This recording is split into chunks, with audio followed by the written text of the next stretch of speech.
You hear and read a lot of things about dealing with difficult people. Lots of books and resource material around that topic. And of course we're talking here about other people. It's other people who are difficult, not us, naturally. I understand, of course, why we have this term, and we do have lots of difficult encounters in our workplace and in our lives generally, and they're challenging and they are difficult. You hear people talk about the manipulator and the whinger and the blamer and the people who sabotage. I worry about that having such a strong focus on the other person and leaving us not the slightest bit responsible for a difficult encounter. I wonder what it would be like if we looked at it differently. Because when we label other people as difficult, then we come in with an assumption of malicious intent. It's like they're deliberately trying to make our life difficult, and I know sometimes it actually feels like that. That it is their intention to be difficult. It is their intention to upset us. And you know, I'm not sure that that's the case. I think that most people are like you and I. Sometimes we're wonderful and great and do things well, and sometimes we're not so aware and not so conscious, and we act in ways that it would be great if we didn't. So I'd like to look at it a little bit differently, because I think we need to be in the picture. What if we considered that the encounter was difficult, not the person? And that we faced the possibility that we might be contributing to this encounter going not so well.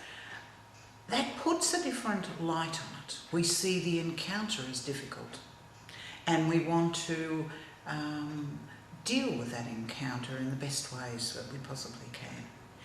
If we come into a difficult, or what we call a challenging encounter, with an assumption that the person is maliciously intending to do what they're doing, and we give them a label like a blamer, a whinger, a manipulator, then already we're very skewed in the way we see the situation.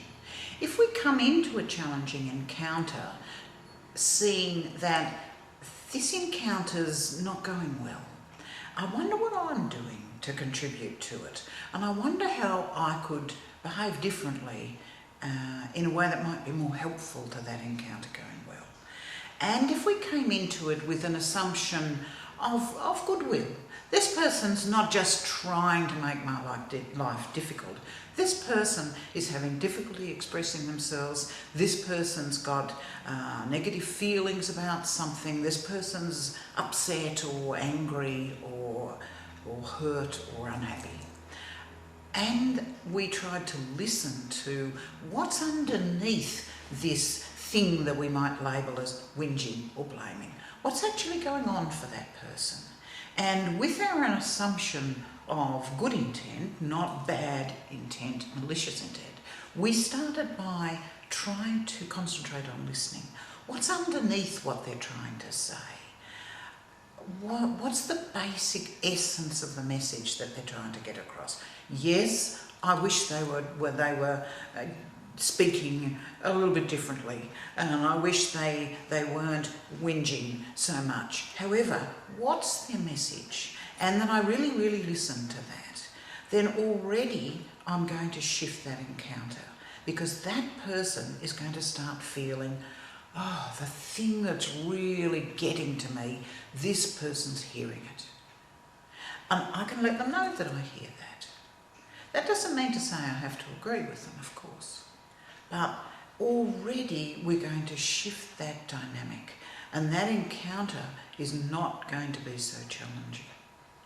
Once I've heard them, then if you watch people who've been heard well, or think of yourself when you've been heard well, it kind of takes the wind out of your sails. You kind of go, oh, right, they've heard me. And then you can speak about how it is for you and what your thoughts on it are and so on and so on. And then you can start moving that encounter to, I wonder what we could do about that, including, I wonder what I could do differently. If I go in assuming that I am not contributing to this encounter going poorly, that it is only the other person, they're wrong, I'm not. They're communicating badly, I'm not. Then already I am going to add fuel to that encounter and make it go even worse. Whereas if I can shift that assumption to an assumption this person might be acting unconsciously and might not be acting and speaking and communicating the ways I'd like them to, but they're trying to say something and it deserves to be heard. And hearing people has an amazing effect, amazing capacity to transform a difficult encounter into one that has the potential for us to do something differently. For me to also be able to give feedback to that person. If people are felt heard and the wind is taken out of their sails, as I say, then they're more receptive to the feedback I might want to give them about their behaviour. You know, Jane, I can see you really upset and annoyed about a lot of things that are happening at work. And I really sympathise with that.